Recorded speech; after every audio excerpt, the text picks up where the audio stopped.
just want it. Can you see myself? Can you see myself? Can you see myself? Today, partly cloudy in the morning, then becoming sunny. West winds around 15 miles an hour in the afternoon. Tonight, partly cloudy in the evening, lows in the mid to upper 50s. West winds around 15 It's 8 a.m. miles an hour in the evening. Tuesday, cloudy in the morning, then becoming partly cloudy. I'm not Highs in home, the mid 60s to around 70. but my home knows I'm coming. The internet is expanding, and as it does, it's giving us almost supernatural powers. Alexa, you forgot to butter my toast. I'm not sure how to help you with that.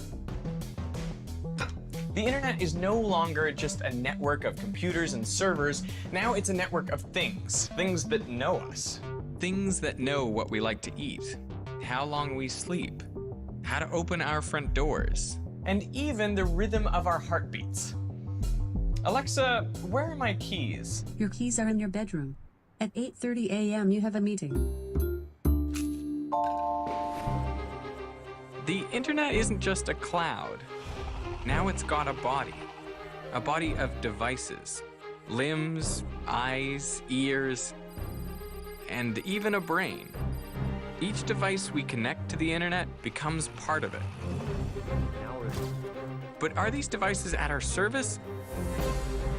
Or are they secretly pulling the strings?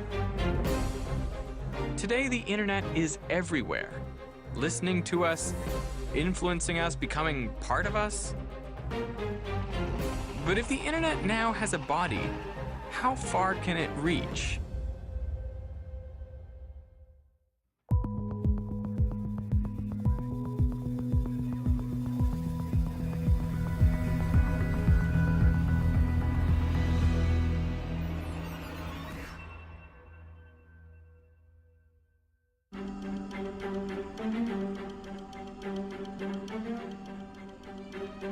The internet is an intelligence amplifier.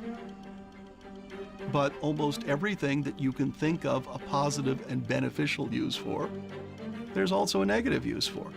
Human beings, they don't end at the edges of our biological tissue. Tools are appendages, extensions of who we are, and those tools shape our behavior as much as we shape them.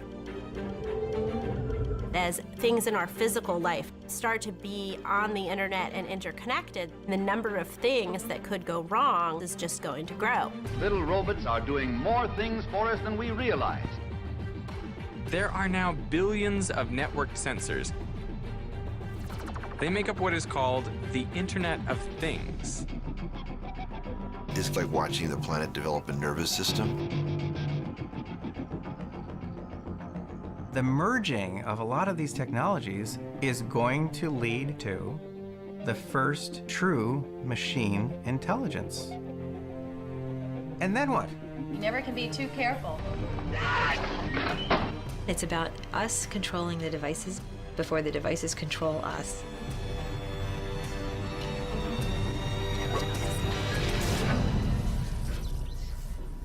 But we'd never have our smart devices without the work of one man.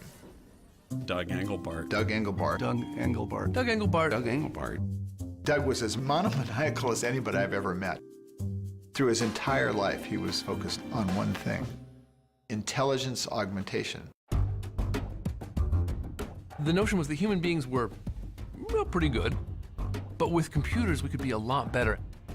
He imagined networked computing in a way that was both highly technical and highly idealistic, even utopian. If in your office you were supplied with a computer that was alive for you all day, instantly responsive to every action you had, how much value could you derive from that? It was in the fall of 1968 when Doug Engelbart staged what has come to be known as the mother of all demos. Come in, Menlo Park. Okay, there's Don Andrews' hand in Menlo Park. Several thousand computer engineers were in a hall and they saw Doug Engelbart up on a screen using a computer to communicate with people who were not in the same room. I'd like now to have us bring in Jeff Rulifson from Menlo Park. He's sitting at one just like this, been working independently. Hi, Jeff.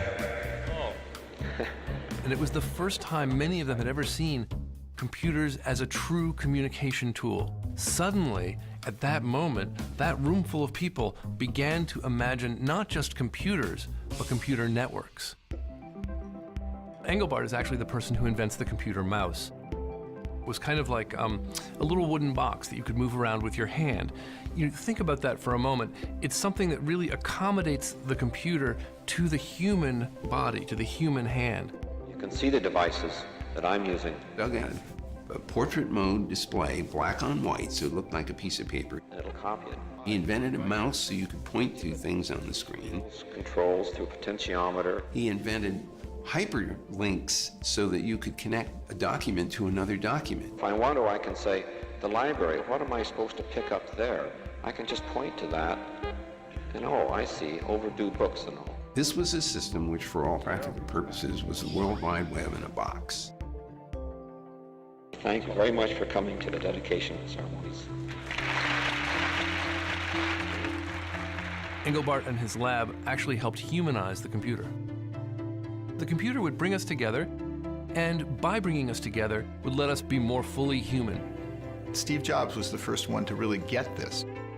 We're tool builders, and that's what a computer is to me. It's the most remarkable tool that we've ever come up with, and it's the equivalent of a bicycle for our minds.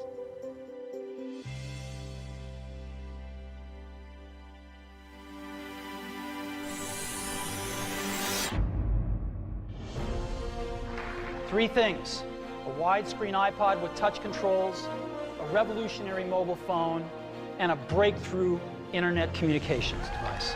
Are you getting it? These are not three separate devices. This is one device. And we are calling it iPhone.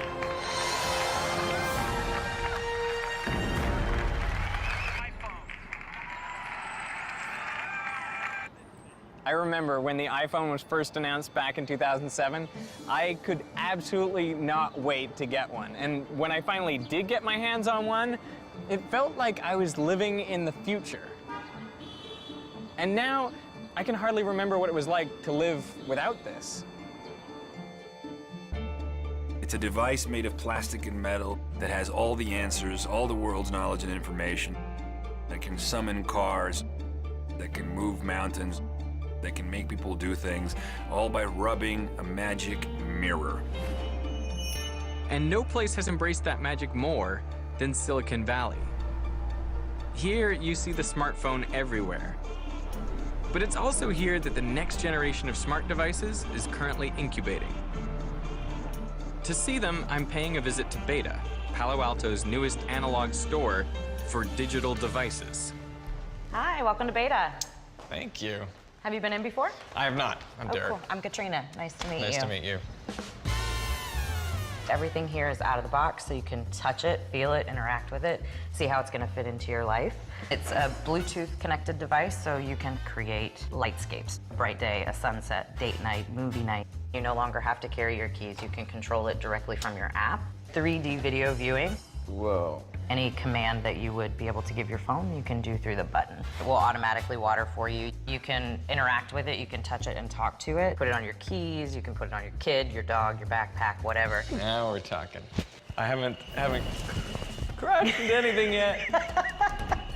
Oh my goodness. I want one.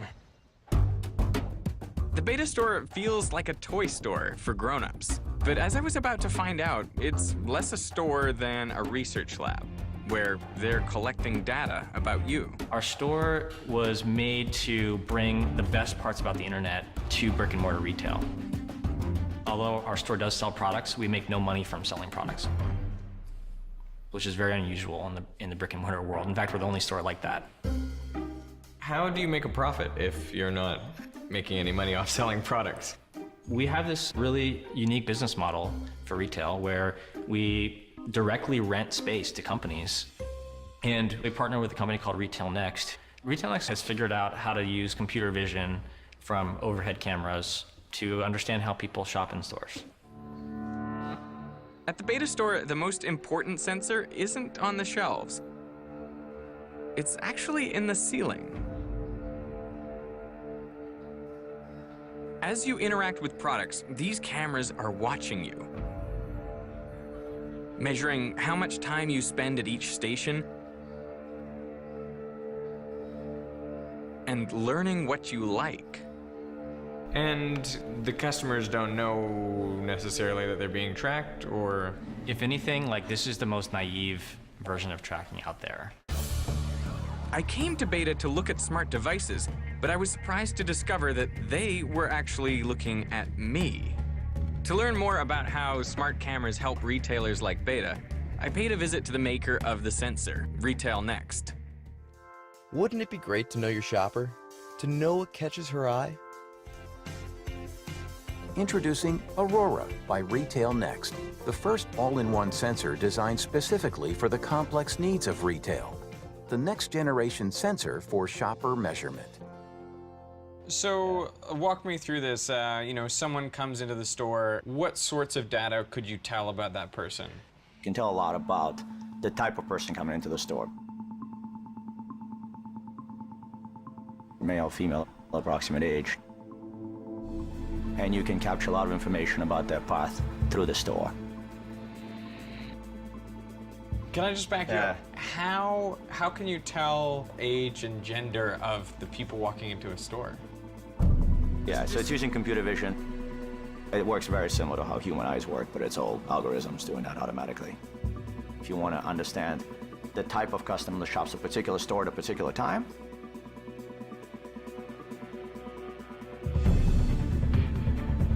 you can do that quite well. Retail Next cameras help retailers identify and target their best customers. But other analytics companies take facial recognition to a new level. The system does not need an exaggerated expression. The system can also detect micro-expressions. Some use cameras that can tell how you feel about a product.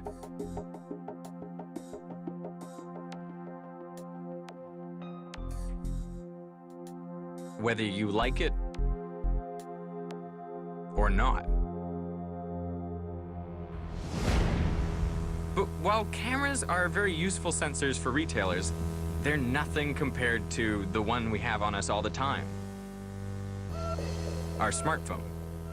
They want to use the unique identifiers that are associated with your cell phone to find out where you shop, how long you linger in which section of the store. For retailers, your smartphone is like your digital fingerprint. It tells them if you've visited their store before and when you were there last. If 10 years ago someone said to you, would you mind if I planted a little tracking device on you that would tell me where you are, what you're reading, what you're spending money on, who you're talking to, and what you're doing 24 hours a day, would that be okay? And you'd say, hell no, are you kidding? I would never let you do that. Now people sleep in front of the Apple store for 3 days for the privilege of buying an $800 sensor that does exactly that and a lot more.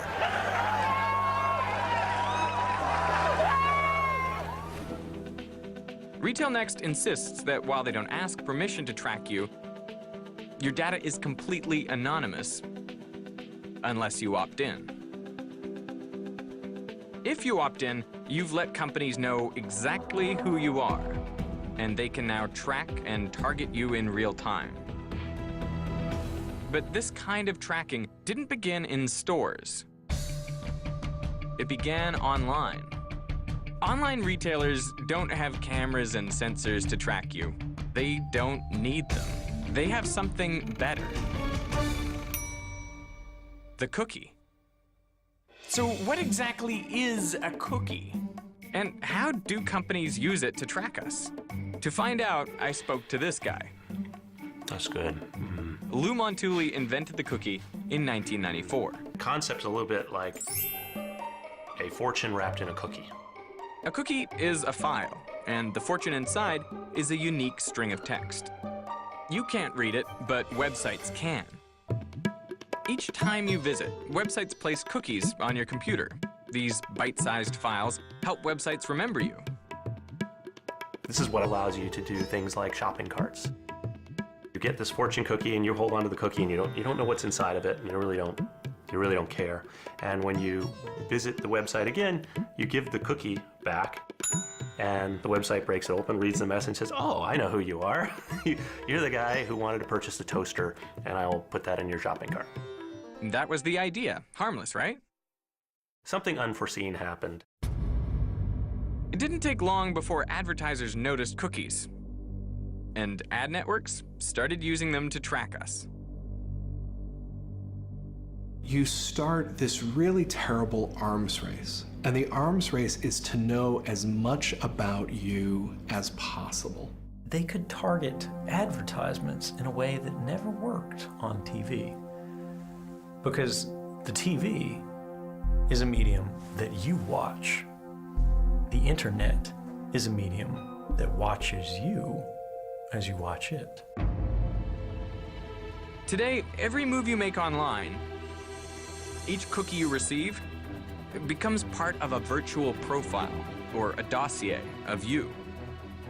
These profiles include information we don't even think of ourselves as leaking. I wear a Fitbit because I'm trying to lose some weight. And what that means is a couple times a day, I am reporting my physical activity levels to Fitbit, which may well be aggregating and selling my data to people who want to put me on diet plans. You get this sort of three-dimensional picture of somebody we can actually predict what they're going to do. They now can find out exactly who's most susceptible to being manipulated into buying various products. There are con men that are looking for older people, and they know that that person has been online looking at places to invest money and how to best retire. They'd get the phone call and invest your life savings in this new stock. So if you have all that data, you could target somebody who is in a weakened state. That's the danger right now. But the emergence of these virtual dossiers was predicted long ago.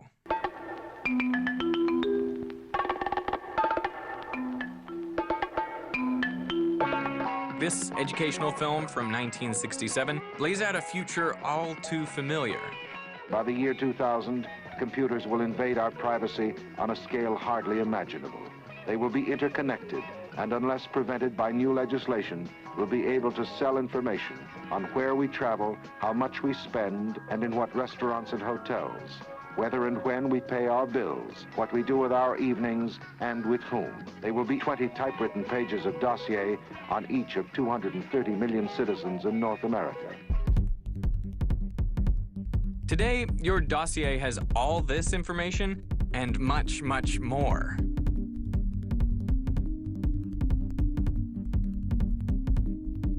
But the company with the most valuable dossier is one you probably use every day. Google. Google knows a lot about us because Google knows our intentions. And when we think about the world of advertising, intention-based advertising tends to be the stuff that actually works. It was not so long ago that people were saying, how does anyone think this company can make money by giving away search? It was considered a silly idea.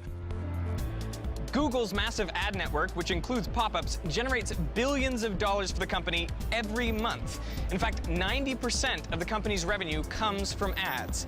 And Google only gets paid if people click. Now, most of the web pages that you visit on the internet allow Google to track you. Most people love YouTube. I love YouTube. Why did they purchase YouTube? Because it gives them more information. Why did they develop Chrome, a browser? Why did they develop Android, an operating system? They're collecting information on us on more than 60 different platforms, and we are completely oblivious. When was the last time you read a 60-page user agreement? My guess is you probably just clicked, I agree. I certainly do. And when we aren't actively online, it's easy to forget that the Internet of Things is still watching us. Everywhere you go, even when you're not actively using your phone, it's still listening. Companies are finding very clever ways to get us engaged in helping them with their businesses. And if they can't get us, they're asking our devices to do it.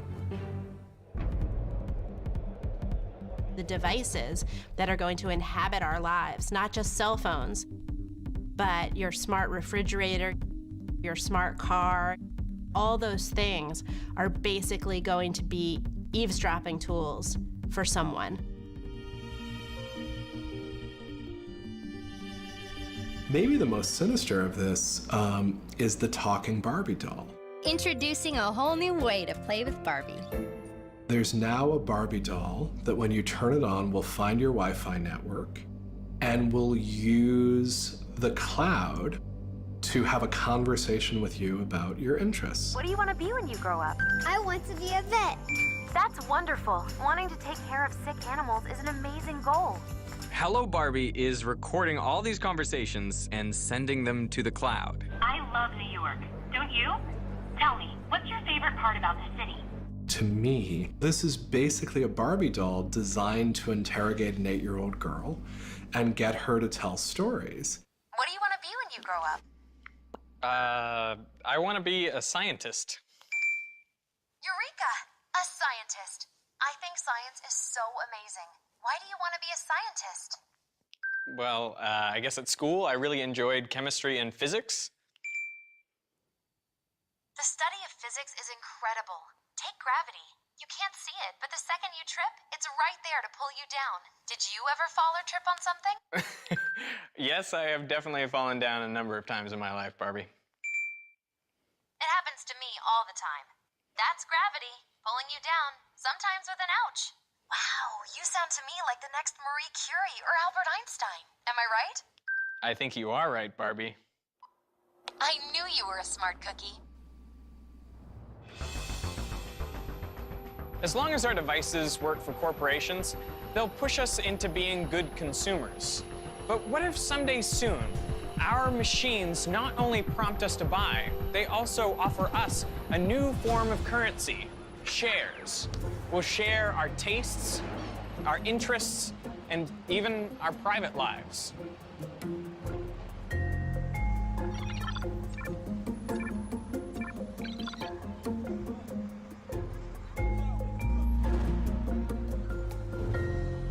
Share your biometric data today, 500 points. Your biometric data indicates you didn't sleep well. Are you feeling okay? Lucy, does your boyfriend know? You're pregnant?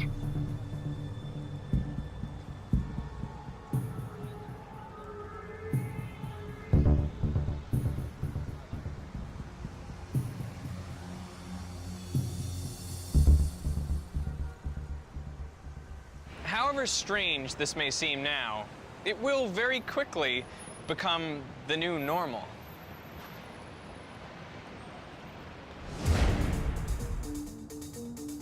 Today, the devices that connect us to the world also mine us for information. But none of this would be possible without a World War II era technology and the most beautiful woman in the world. The technology, of course, is wireless. But the woman? You're the man I think you are. You'll get Miss Hetty Lamar to seal it with a kiss. What about it, Hetty? Go ahead.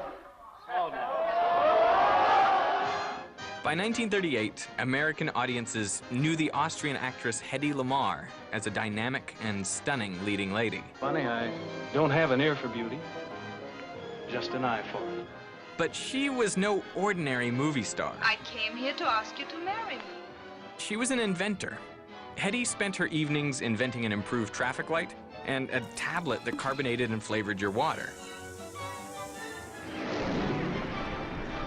But as she watched Europe descend into chaos, Hedy turned her attention to inventions that could help the war effort. It has a strange effect on me. well. She wondered, could radio transmissions be secured from enemy eavesdropping?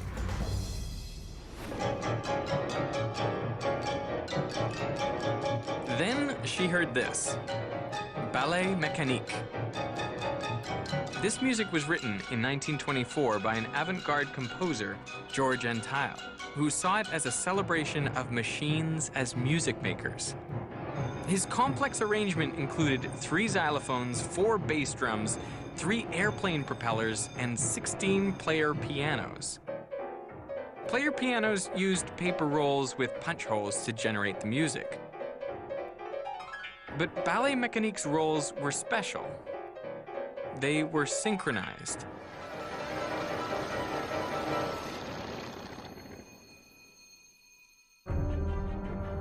Hedy Lamarr realized that the synchronized paper rolls were just what she needed for her next invention, secure radio communication.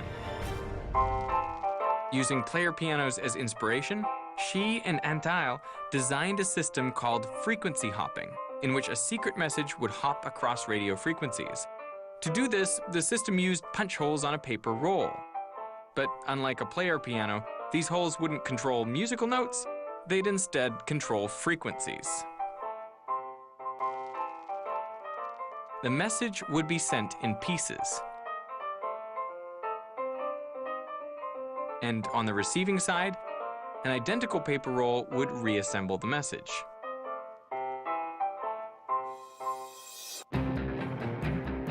She'd done it. Frequency hopping made radio transmissions impervious to eavesdropping. Hedy immediately donated her patent to the military. But the commanders weren't impressed. They turned up their noses at the idea of a secure system of paper rolls. Her invention lay dormant for decades. But Hedy had the right idea, and it was not lost on everyone forever. It was a hidden gold mine. Those who think getting a car phone is not for them, whatever the reason, haven't kept up with the booming industry of cellular radio telephones. In the 1980s, frequency hopping was finally declassified. And we quickly got the first cellular telephone. This Nokia Mobera portable cellular phone is just $5.95. Hedy Lamarr's idea sparked a chain reaction, an explosion of wireless devices. Since the year 2000, mobile data traffic has increased nearly 400 million times, and much of this growth has come in the developing world. The invention that Hedy hoped would save the world has instead transformed it. Cultures are now skipping a generation of technology. Developing cultures where there was no telephone, there was no running water, there was no electricity. Now you bring a cell phone into that village and its horizons expand unimaginably. It will be 1 billion handsets in Africa in 2016, which is extraordinary. The poorest on the planet can afford a mobile phone. This idea of wireless mobility will change the way people think about themselves, about national boundaries, about education, about almost everything. Wireless now covers the Earth almost like a layer of atmosphere. It's easier than ever before to stay connected. But are we really more connected to the people around us? What is the impact of technology on our daily lives? Interactions are being always mediated by a technological device. It is not all benign. It's getting noisier and noisier.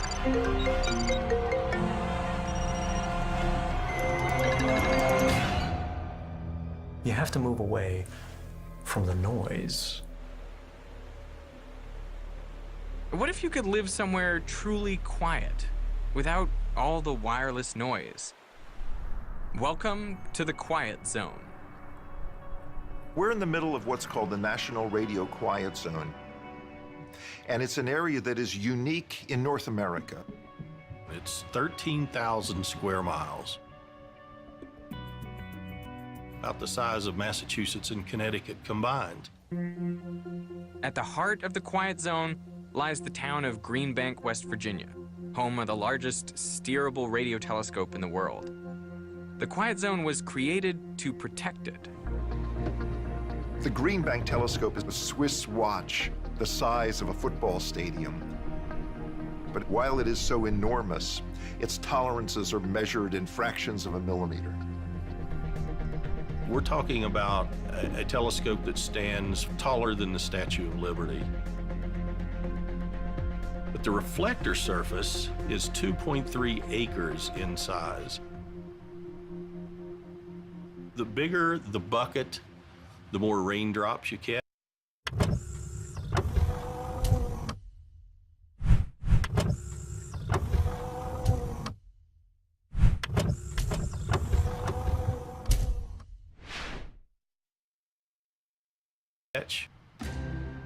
Today, the telescope is on the cutting edge of SETI, the search for extraterrestrial intelligence. In recent years, we've discovered with the Green Bank telescope basic organic molecules, the kind of things that in some sense are the building blocks of life floating out in the gas between the stars. But these discoveries come at a price.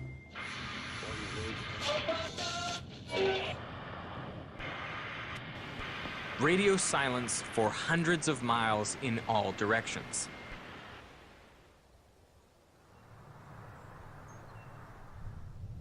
Unlike traditional telescopes, radio telescopes don't see, they listen for radio waves.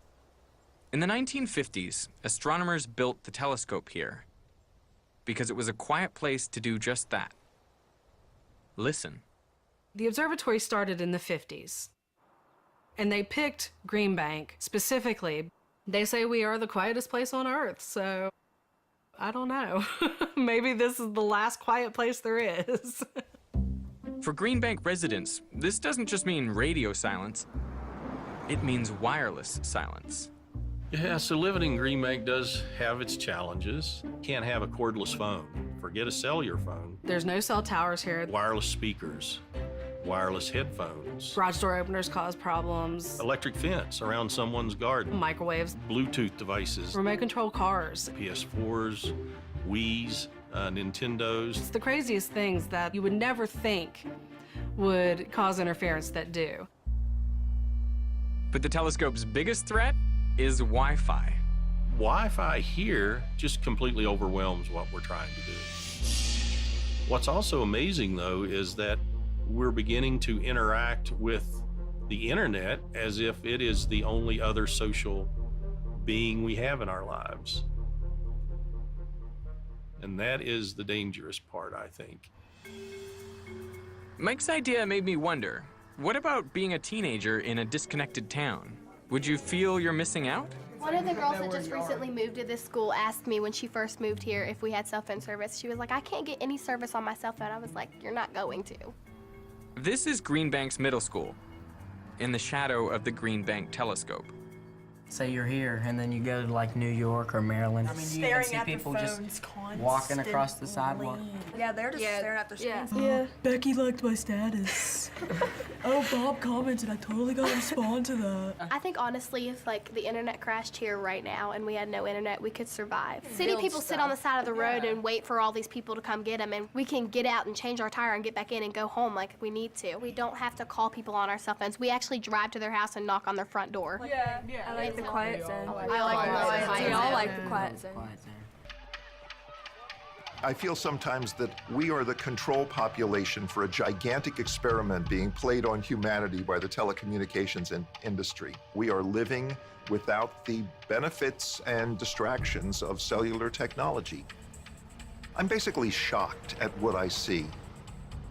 I see people standing next to one another, diddling with their little devices. It feels to me like, while I wasn't looking, the whole world took up cigarette smoking.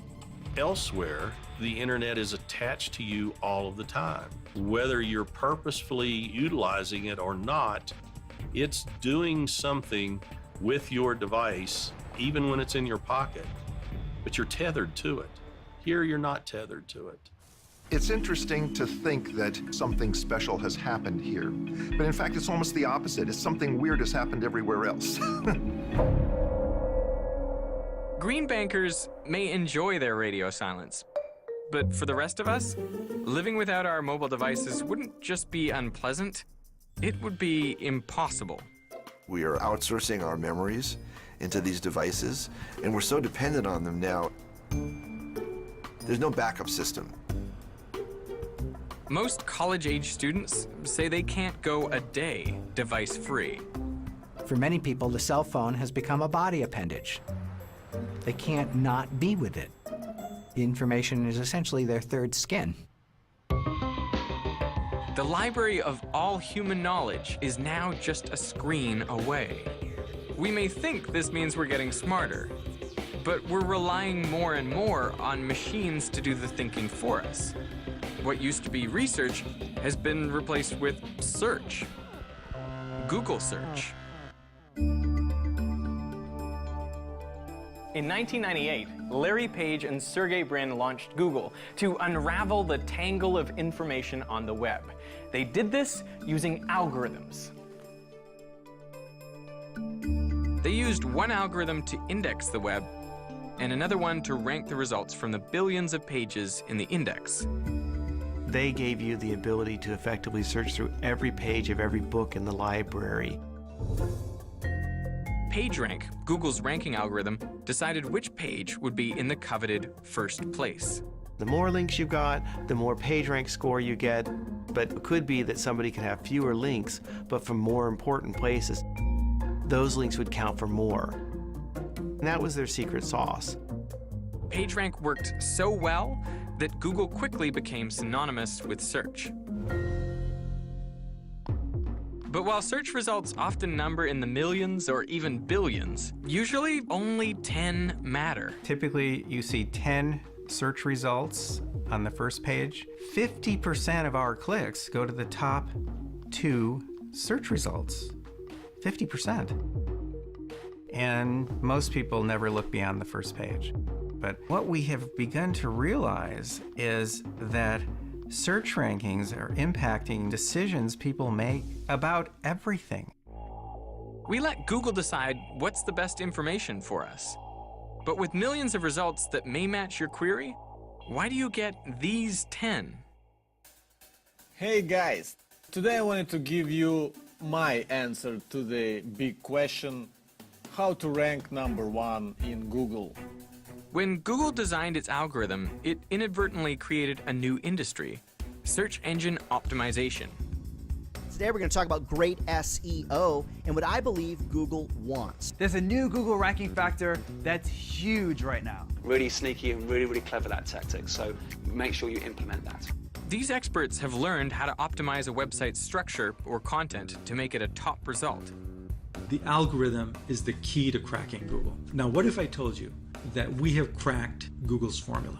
All too often, we focus on beating the Google bot rather than feeding the Google bot. Whether a website knows how to feed the Googlebot might determine which brand of dog food you purchase. It may affect where you apply to college. And it could even impact an election. We believe that because it's a computer program operating, however it's happening, we can trust it. The algorithm has to put things into an order. So what if the algorithm itself ends up favoring one candidate over another? Is the activity on Google, in fact, creating more interest in a candidate and in turn generating more votes? But this problem isn't limited to search engines. Facebook has run experiments manipulating the outcomes of elections. I mean, the way they do it is they can actually make you more likely to vote.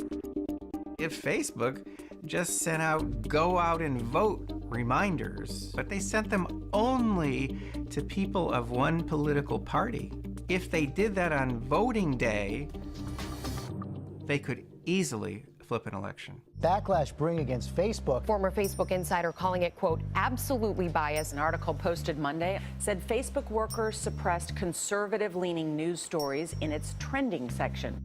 People thought this was outrageous because here's this neutral technical system and then opinionated humans were coming in and mucking with it. But that's an absurd way to look at these things. There are no neutral technological systems. Today, the most advanced algorithms are artificial intelligence programs called neural networks. Like dogs, these AIs aren't programmed, they're trained. A process called machine learning. Toy duck. Yes, that is correct. The next generation of robots will learn like an insect or a baby.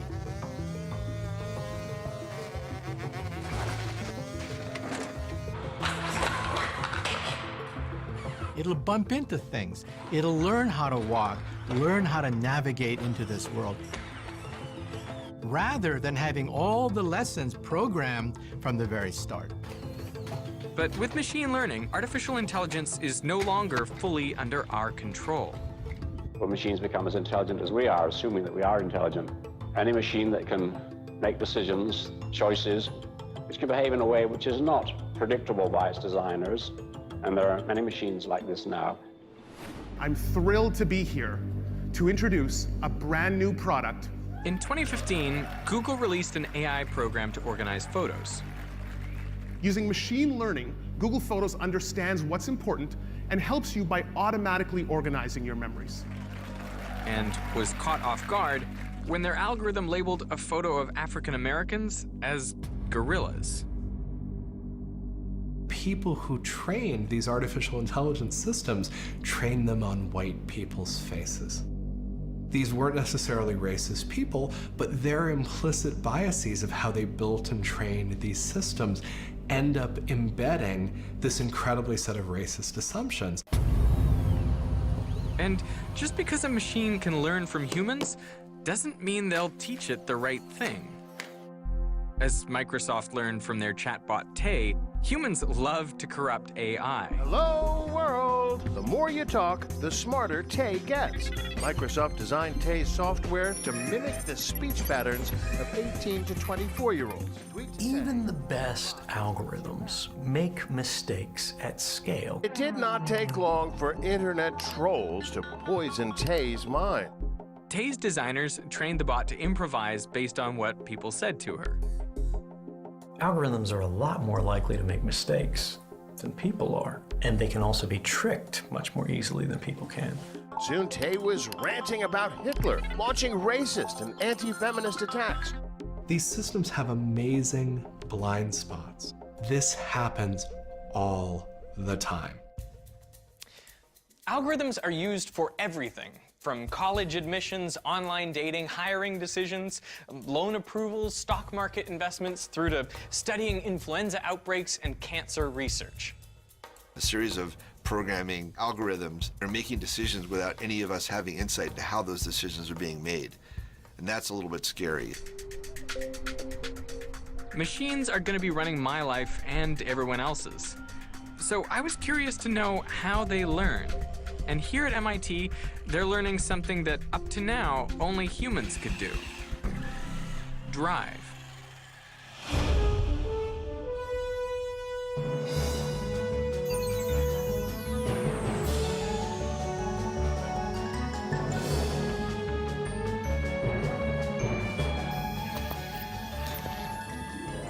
Welcome to Duckytown. Duckytown may look cute, but it's got a real mission: to test the challenges of driverless vehicles quickly with the safety of miniature scale. What's the advantage of researching autonomous vehicles in Duckytown? So the idea here is that, well, now we have this city where we can deploy 50 of these things very easily in an afternoon, and we don't waste a lot of time with the logistical problems. But the research problems are still preserved. What it's doing right now is it's using the camera to identify the road lines, and then when it gets to an intersection, it reads the intersection sign, and then picks a random allowable direction to turn based on what it reads on the sign. What are the really hard problems to solve in making a truly autonomous vehicle? One big problem is that every piece of the environment has to be perceived somehow, and that includes pedestrians, cyclists, other cars. The hard part is being right about that 100% of the time to establish. Liam pointed me to all the problems that they haven't figured out just yet. Unpredictable humans, bad weather, detours, and what to do in the event of an unavoidable crash. Our self-driving cars have a lot to learn. But unlike us, they learn quickly. Really quickly. There's this new idea that's very powerful in robotics called cloud robotics, which basically is the realization that you can interconnect every robot with the internet. So if you're a robot and you learn something, all of the robots will know immediately. That's learning that's very different than human learning. And it's not science fiction at all. It's already being deployed in the self-driving car world. Our robots today understand space. They understand their location in space, they can navigate in space, but not much more. But what happens when robots can do everything we can do? I think the development of full artificial intelligence could spell the end of the human race. With artificial intelligence, we are summoning the demon. You know those stories where there's the guy with the pentagram and the holy water, and he's like, yeah, you sure you can control the demon? Didn't work out. We should not be confident in our ability to keep a super intelligent genie locked up in its bottle forever. Sooner or later, it will out. A super intelligent AI has the potential to tip the balance of power. If a cloud-based intelligence can communicate instantly, how will we humans maintain control? Hello. What? How are you? To find out more about machine intelligence, I decided to video conference with Kevin Warwick, professor of cybernetics at Coventry University. He's interested in merging human and machine intelligence to create a hybrid, a cyborg. What are your thoughts on artificial intelligence? Well, if you can't beat them, join them. So taking the very powerful artificial intelligence system and linking it to you. You become part of it, it becomes part of you, and so you take on board the power of AI rather than have it acting against you. Kevin explained that while humans and machines seem different, our minds both use electrical signals and binary code. Brain cells fire or they don't fire, just as artificial brain cells in the computer fire or don't fire. Each brain cell is a binary signal, just like a computer. In fact, you can send brain signals across the internet as though it's your nervous system. Kevin doesn't just study the theoretical possibilities of using the internet as a nervous system. He's actually plugged himself in. In 2002, Kevin implanted an electrode array in his arm and connected it to a robotic hand over the internet, becoming the world's first cyborg. Whoa. I went to Columbia University in New York, and the guys there helped me plug my nervous system into the internet, and it linked to a robot hand in the UK. With the implant in place, linked to the internet, when I moved my hand in New York, the robot hand then moved from my brain signals in the UK. My brain was receiving signals back from the fingertips, and I was able to feel how much force the hand was applying on a different continent. That is incredible. So with the internet and with an implant, your brain and your body don't have to be in the same place. That arm can be, ultimately, it can be on a different planet. Do you think that ultimately down the track that leads us to kind of meld our nervous systems in a big network? Oh, I hope so. Yes, I hope so, sincerely. This cybernetic network could help humans and machines understand each other better. I mean, when you look at how humans communicate and compare it to technology, I mean, you have to be embarrassed, frankly. It's terrible.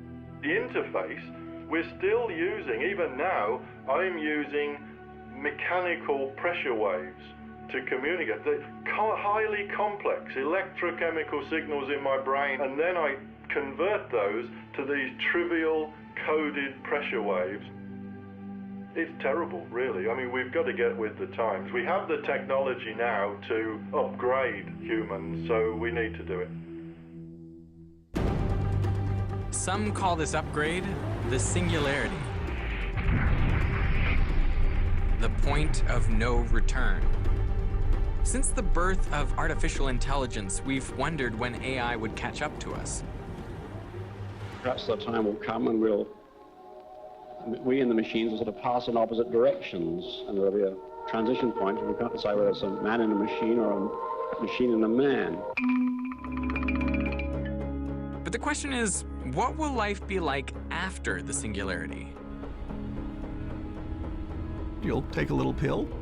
It will arrange itself, wire into your visual cortex, into your hearing system, to the rest of your brain, and, put you on the internet. Welcome. Our brain will interact with all the chips in the room.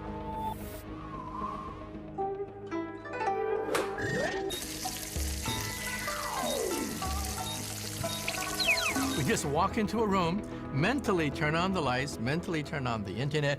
Reminder, date at 9 p.m. Choose outfit. We simply blink and see all the information we need to know to conduct the day's business.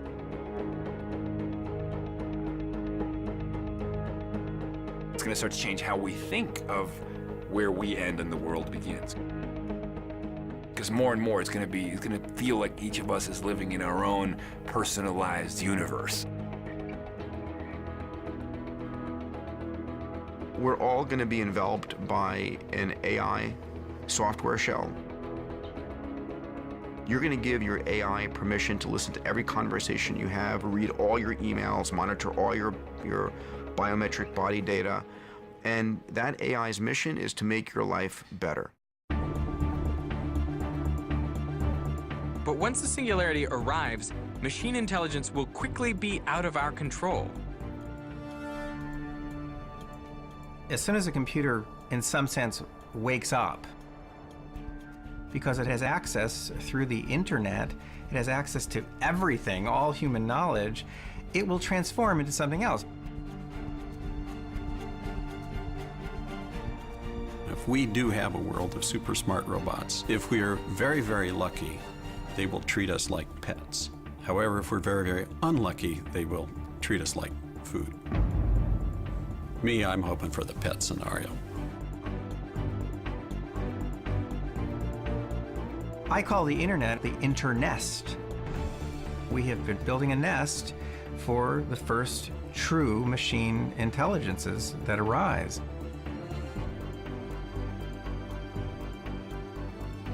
When you talk about unintended consequences, you end up with, maybe something that we think is going to be really good and that isn't. I think when you consider how reliant we are upon the invisible systems that surround us every day and provide us so much, we're at a fork in the road.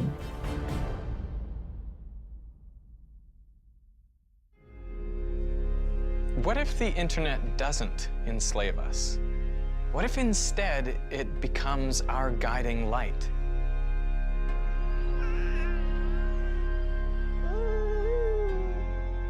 From the moment we're born, we'll look to it for wisdom and beauty.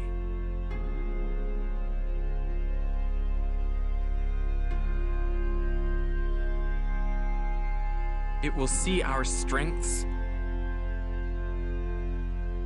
and foster them. It will guide us to realize our potential.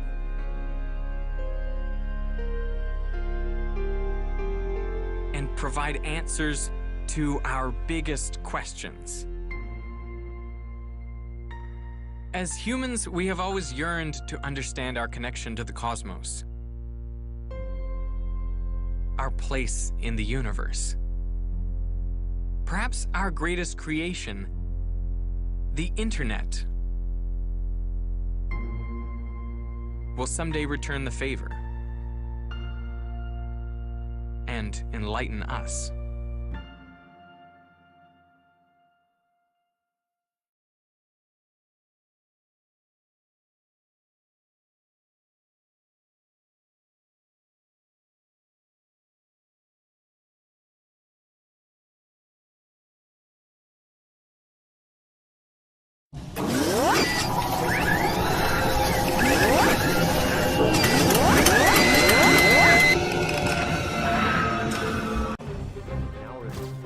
But are these devices at our service?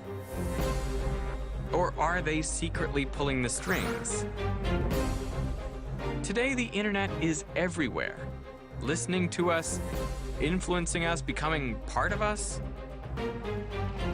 But if the internet now has a body, how far can it reach?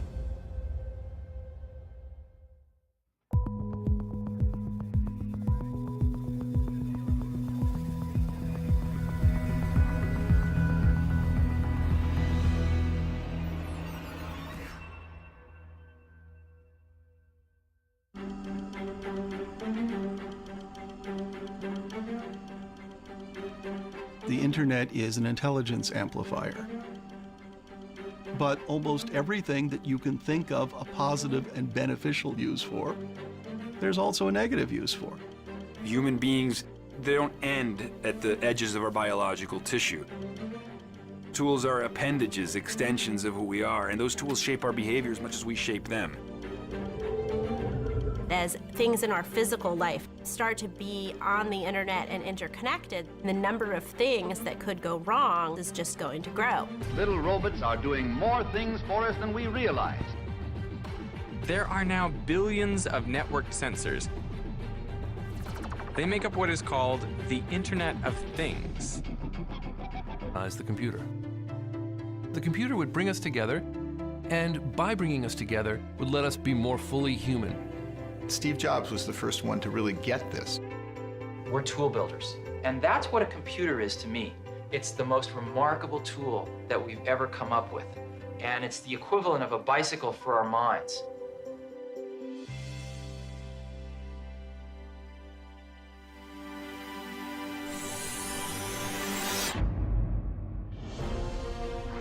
Three things: a widescreen iPod with touch controls, a revolutionary mobile phone, and a breakthrough internet communications device.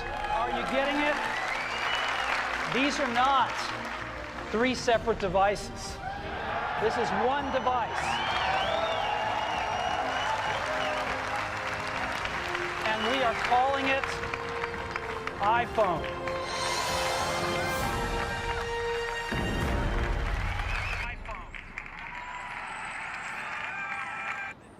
I remember when the iPhone was first announced back in 2007, I could absolutely not wait to get one. And when I finally did get my hands on one, it felt like I was living in the future. And now, I can hardly remember what it was like to live without this. It's a device made of plastic and metal that has all the answers, all the world's knowledge. Okay, there's Don Andrews' hand in Menlo Park. Several thousand computer engineers were in a hall, and they saw Doug Engelbart up on a screen using a computer to communicate with people who were not in the same room. I'd like now to have us bring in Jeff Rulison from Menlo Park. He's sitting in one just like this, been working independently. Hi, Jeff. Oh. And it was the first time many of them had ever seen computers as a true communication tool. Suddenly, at that moment, that room full of people began to imagine not just computers, but computer networks. Engelbart is actually the person who invents the computer mouse. It was kind of like a little wooden box that you could move around with your hand. You think about that for a moment. It's something that really accommodates the computer to the human body, to the human hand. You can see the devices that I'm using. Doug had a portrait mode display, black on white, so it looked like a piece of paper. It'll copy it. He invented a mouse so you could point to things on the screen. Controls through a potentiometer. He invented hyperlinks so that you could connect a document to another document. If I want to, I can say, the library, what am I supposed to pick up there? I can just point to that, and oh, I see, overdue books and all. This was a system which, for all practical purposes, was the World Wide Web in a box. Thank you very much for coming to the dedication ceremonies. Engelbart and his lab actually helped humanize. I just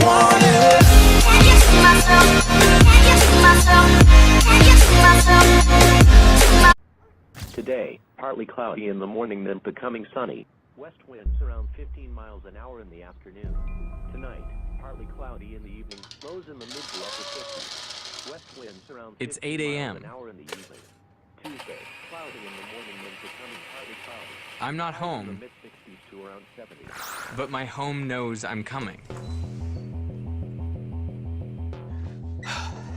The internet is expanding, and as it does, it's giving us almost supernatural powers. Alexa, you forgot to butter my toast. I'm not sure how to help you with that. The internet is no longer just a network of computers and servers. Now it's a network of things. Things that know us. Things that know what we like to eat, how long we sleep, how to open our front doors, and even the rhythm of our heartbeats. Alexa, where are my keys? Your keys are in your bedroom. At 8:30 a.m. you have a meeting. The internet isn't just a cloud. Now it's got a body of devices, limbs, eyes, ears, and even a brain. Each device we connect to the internet becomes part of it. It's like watching the planet develop a nervous system. The merging of a lot of these technologies is going to lead to the first true machine intelligence. And then what? You never can be too careful. It's about us controlling the devices before the devices control us.